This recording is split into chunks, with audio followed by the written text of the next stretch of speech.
से तुम तक के आने वाले एपिसोड 325 में ड्रामा और साजिशें एक बिल्कुल नया रूप लेने वाली हैं।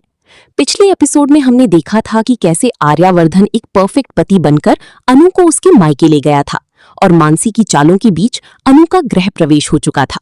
लेकिन अब एपिसोड 325 में कहानी उस मोड़ पर पहुंचने वाली है जहां मानसी का पहला बड़ा वार अनु पर होने वाला है।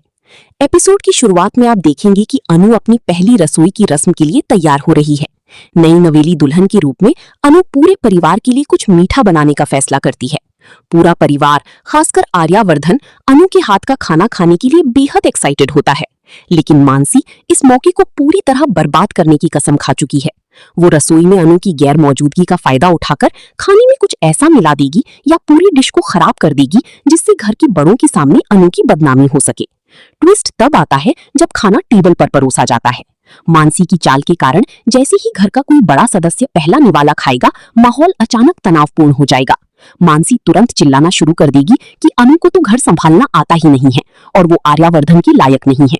अनु ये सब देखकर पूरी तरह टूट जाएगी और उसकी आंखों में आंसू आ जाएंगे क्योंकि उसने पूरी शिद्दत से खाना बनाया था।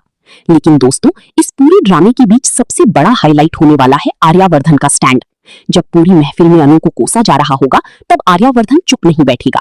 वो खुद आगे आकर उस खराब हुए खाने को खाएगा और अनु का हाथ थामकर सबके सामने कहेगा कि गलती किसी से भी हो सकती है, लेकिन अनु की नीयत पर सवाल उठाना गलत है।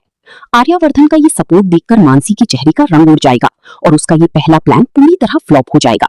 एपिसोड के एंड में एक बड़ा सस्पेंस दिखाया जाएगा जहां मानसी को ये एहसास हो जाता है कि जब तक आर्या अनु के साथ है, वो अनु का कुछ नहीं बिगाड़ सकती। इसलिए अब वो सीधे आर्या और अनु के बीच गलतफहमी पैदा करने के लिए कोई नया और खतरनाक जाल बुनने का फैसला करती है।